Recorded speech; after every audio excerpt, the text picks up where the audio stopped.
Parole de Dieu quotidienne. L'autorité du Créateur n'est pas contrainte par le temps, l'espace ou la géographie, et l'autorité du Créateur est inestimable. Regardons Genèse chapitre 22, versets 17 et 18. C'est un autre passage de l'Éternel Dieu dans lequel il dit à Abraham « Je te bénirai et je multiplierai ta postérité comme les étoiles du ciel et comme le sable qui est sur le bord de la mer, et ta postérité possédera la porte de ses ennemis. Toutes les nations de la terre seront bénies en ta postérité, parce que tu as obéi à ma voix. » L'Éternel Dieu a béni Abraham plusieurs fois en affirmant que sa progéniture se multiplierait. Et se multiplierait dans quelle mesure ? Dans la mesure mentionnée dans l'Écriture, comme les étoiles du ciel et comme le sable sur le bord de la mer.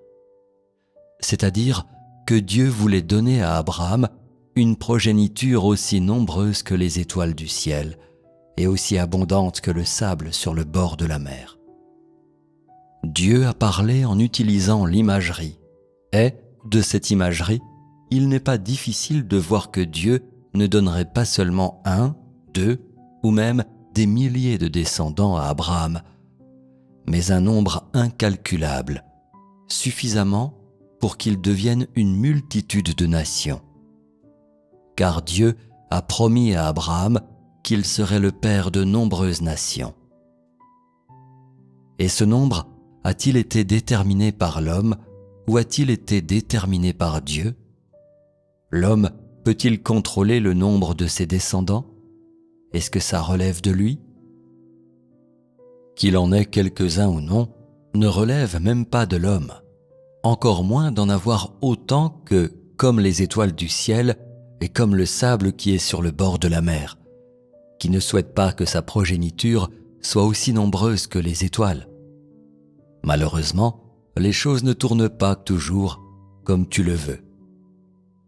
Peu importe à quel point l'homme est habile ou compétent, ce n'est pas à lui de décider. Personne ne peut être exclu de ce qui est ordonné par Dieu. Le nombre qu'il t'alloue, c'est ce que tu auras.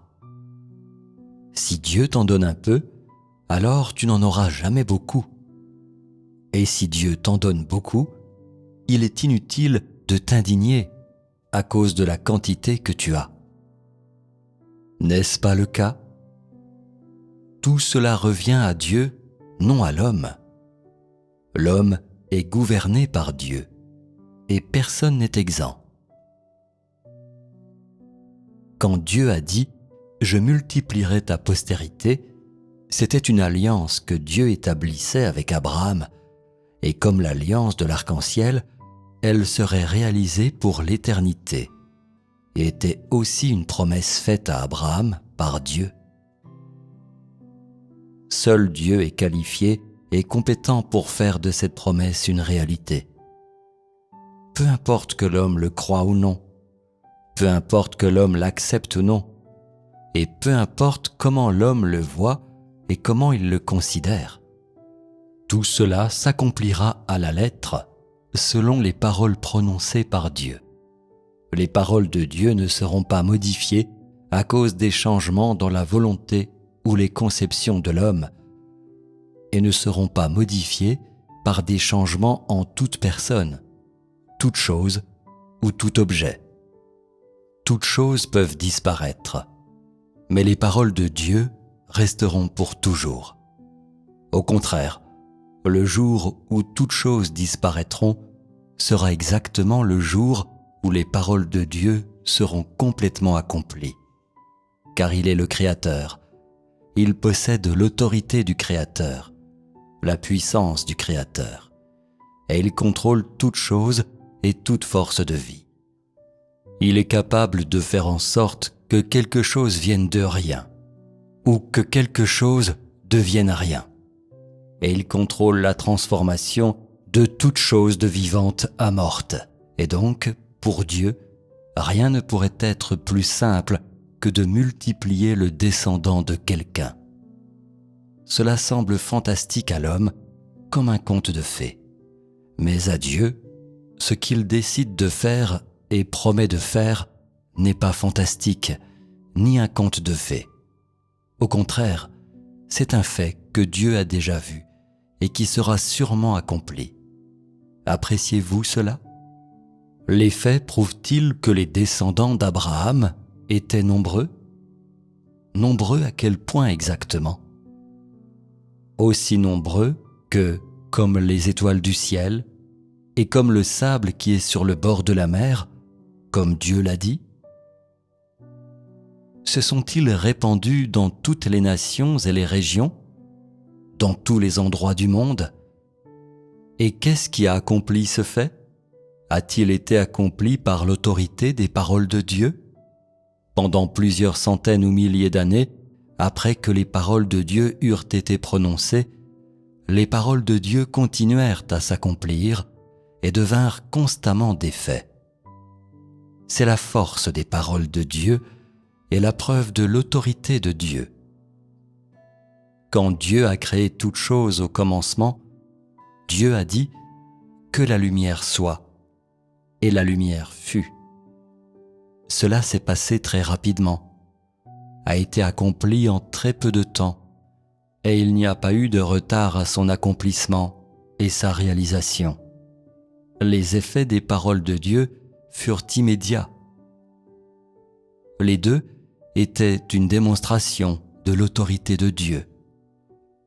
Mais quand Dieu a béni Abraham, il a permis à l'homme de voir un autre aspect de l'essence de l'autorité de Dieu et a permis à l'homme de voir l'aspect inestimable de l'autorité du Créateur et de plus a permis à l'homme de voir un côté plus réel, plus exquis de l'autorité du Créateur. Une fois que les paroles de Dieu sont déclarées, l'autorité de Dieu se charge de cette œuvre et le fait promis par la bouche de Dieu commence progressivement à devenir une réalité. Parmi toutes choses, en conséquence, des changements commencent à se produire en tout, comme à l'arrivée du printemps. L'herbe devient verte, les fleurs s'épanouissent, les bourgeons poussent dans les arbres, les oiseaux commencent à chanter, les oies reviennent et les champs abondent de gens. Avec l'arrivée du printemps, toutes choses sont rajeunies, et c'est l'acte miraculeux du Créateur. Quand Dieu accomplit ses promesses, toutes choses dans le ciel et sur la terre se renouvellent et changent en conformité avec les pensées de Dieu, et rien n'est exempté. Quand un engagement ou une promesse sont prononcés par la bouche de Dieu, toutes choses servent à leur accomplissement et sont manipulées pour leur accomplissement. Et toutes les créatures sont orchestrées et arrangées sous la domination du Créateur et jouent leur rôle respectif et servent leurs fonctions respectives. C'est la manifestation de l'autorité du Créateur. Que vois-tu en cela? Comment connais-tu l'autorité de Dieu? Y a-t-il une étendue à l'autorité de Dieu? Y a-t-il une limite de temps? Peut-on dire qu'elle a une certaine hauteur ou une certaine longueur? Peut-on dire qu'elle a une certaine grandeur ou force? Peut-elle être mesurée par les dimensions de l'homme? L'autorité de Dieu ne fonctionne pas de façon intermittente, ne fluctue pas, et personne ne peut mesurer la grandeur de son autorité. Peu importe le temps qui passe, quand Dieu bénit une personne, cette bénédiction continuera et sa continuation témoignera de l'inestimable autorité de Dieu et permettra à l'humanité de contempler la réapparition de l'inextinguible force de vie du Créateur, maintes et maintes fois. Chaque déploiement de son autorité est la démonstration parfaite des paroles de sa bouche, et elle est démontrée à toute chose et à l'humanité. De plus, tout ce qui est accompli par son autorité est incomparablement exquis et totalement impeccable. On peut dire que ses pensées, ses paroles, son autorité et toute l'œuvre qu'il accomplit constituent une image d'une beauté incomparable et pour les créatures, le langage de l'humanité est incapable d'articuler sa signification et sa valeur. Quand Dieu fait une promesse à des hommes, qu'il s'agisse de leur milieu de vie ou de ce qu'ils font, de leur contexte avant ou après avoir reçu la promesse, ou du sérieux des bouleversements dans leur milieu de vie. Tout cela est complètement familier à Dieu.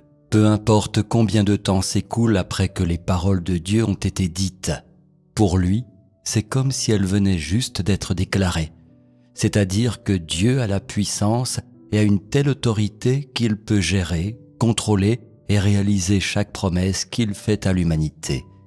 Et peu importe ce qu'est la promesse, peu importe le temps qu'il faut pour qu'elle se réalise complètement, et en outre, peu importe l'ampleur de la portée que son accomplissement évoque, par exemple le temps, la géographie, la race, etc., cette promesse sera accomplie et réalisée. Et de plus, son accomplissement et sa réalisation n'exigeront de lui pas le moindre effort. Et qu'est-ce que cela prouve ? Que l'ampleur de l'autorité et de la puissance de Dieu est suffisante pour contrôler l'ensemble de l'univers et l'ensemble de l'humanité.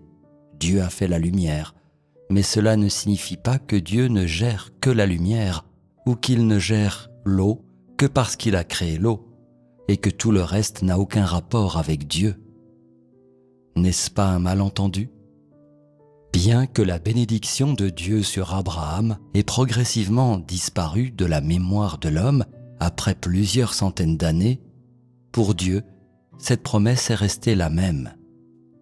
Elle était toujours en processus d'accomplissement et ne s'était jamais arrêtée. L'homme n'a jamais su ou entendu comment Dieu exerçait son autorité, comment toute chose était orchestrée et arrangée, et combien d'histoires merveilleuses se sont produites parmi toutes les choses de la création de Dieu pendant ce temps. Mais chaque pièce merveilleuse du déploiement de l'autorité de Dieu et la révélation de ses actes ont été transmis et exaltés entre toutes choses. Toutes choses se sont manifestées et ont attesté des actions miraculeuses du Créateur. Et chaque histoire, souvent répétée de la souveraineté du Créateur sur toute chose, sera proclamée par toute chose à jamais. L'autorité par laquelle Dieu gouverne toute chose et la puissance de Dieu montrent à toute chose que Dieu est présent partout et en tout temps. Quand tu auras été témoin de l'ubiquité, de l'autorité et de la puissance de Dieu, tu verras que Dieu est présent partout et en tout temps. L'autorité et la puissance de Dieu ne sont pas limitées par le temps, la géographie, l'espace ou toute personne, toute affaire ou toute chose. L'ampleur de l'autorité et de la puissance de Dieu surpasse l'imagination de l'homme. Elle est insondable pour l'homme, inimaginable pour l'homme, et ne sera jamais complètement connue de l'homme.